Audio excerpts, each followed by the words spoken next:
கிறிஸ்துவுக்கான கண்பானவர்களே, ஆண்டவருடைய நல்ல பெயரிலே உங்களை வாழ்த்தி ஆசிர்வதிக்கிறேன். தேவன் தந்திருக்கிற இந்த காலங்களிலே தேவனுடைய கிருபை நம்மை சூழ்ந்து கொண்டு வழிநடத்துவதாக. இந்த நாளின் சிந்தனைக்காக ஒரு வசனத்தை உங்களுக்கு முன்பாக வைக்கிறேன்.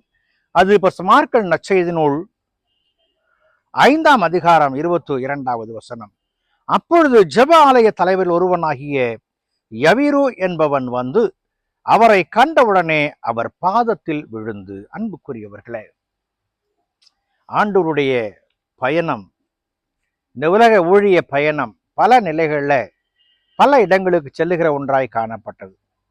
அவர் அற்புதத்தை செய்கிறவராக, அடையாளத்தை காண்பிக்கிறவராக, சுகப்படுத்துகிறவராக, பிசாசுகளை துரத்துகிறவராக, மக்களுடைய தேவைகளை சந்திக்கிறவராக, நல் ஆலோசனைகளை வழங்குகிறவராக அவர் வளம் வந்த பொழுது அவருடைய வார்த்தைக்கு செவிமடுக்க, அவரோடு பேசுவதற்காக பல மக்கள் பயணித்தார்கள்.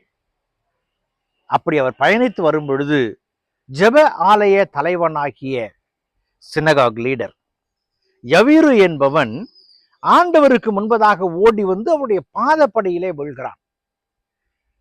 அவன் யார்? தலைவன். தன்னுடைய ஸ்தானத்தை விட்டு பொதுவாக தலைவர்கள் இறங்க மாட்டார்கள்.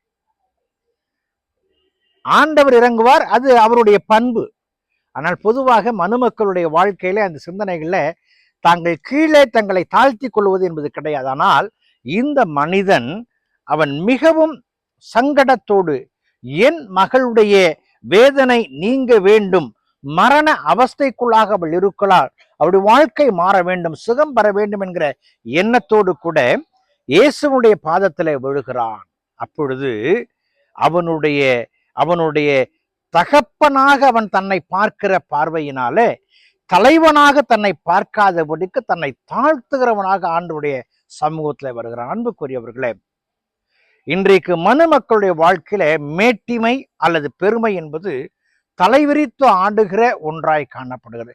ஏன் அவங்க என்கிட்ட பேசக்கூடாதா, நான் தான் போய் பேசணுமா என்கிற ஒரு சிறிய வார்த்தை அது ஒருவரையும் புண்படுத்துகிறது. ஆனால் இங்கே ஜெப ஆலய தலைவனாகி யவீரு தன் ஸ்தானத்தை அவன் யோசிக்கவில்லை.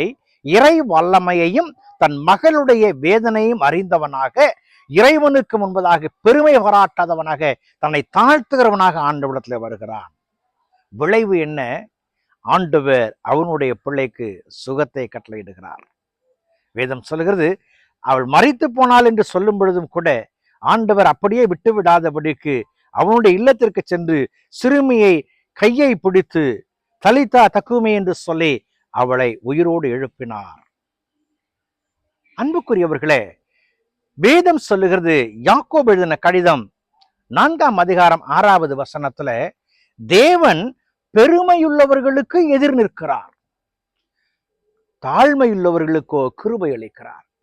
இங்கே பெருமையை தூர தள்ளிவிட்டு தாழ்மையோடு ஆண்டவருடைய பாதப்படியில வந்த இந்த யவீருவனுடைய வாழ்க்கையில அவன் பெற விரும்பின காரியத்தை ஆண்டவர் கொடுத்து அவனுக்கு கிருபை அளித்து அவனுடைய பிள்ளைக்கு சுகத்தை தருகிறார். அன்புக்குரியவர்களே, இன்றைக்கும் தாழ்மையுள்ளவர்களாக அடியெடுத்து வைப்போம். பெருமையை நம்மை விட்டு எடுத்து போடுவோம். கடவுள் நம்மை ஆசீர்வதிப்பார். ஜெபம் செய்வோம். பரிசுத்தமும் கிருபையும் நிறைந்த நல்ல இயேசு சுவாமி, இந்த நாளுக்காய், இந்த வேளைக்காய் நன்றியோடு உம்மை துதிக்கிறோம், ஸ்தோத்திரிக்கிறோம். நீர் பெருமையை வெறுக்கிறீர், பெருமையுள்ளவர்களுக்கு எதிர் நிற்கிறீர், தாழ்மையுள்ளவர்களுக்கோ கிருபையை கொடுத்து தாங்குகிறீர். யவீருவை நீர் சந்தித்த விதம் அப்படியாய் காணப்படுகிறது. நாங்களும் கூட உம்முடைய திரு சமூகத்தில் வரும் பொழுது எங்களை தாழ்த்தி எங்கள் தேவன் எல்லாவற்றுக்கும் மேலானவர்கள் ஒப்பு கொடுத்து வர உதவி செய்யும். ஆசீர்வதியும். இயேசுவின் ஜெபிக்கிறோம், ஜெபக்குள் பிதாவே, ஆமேன்.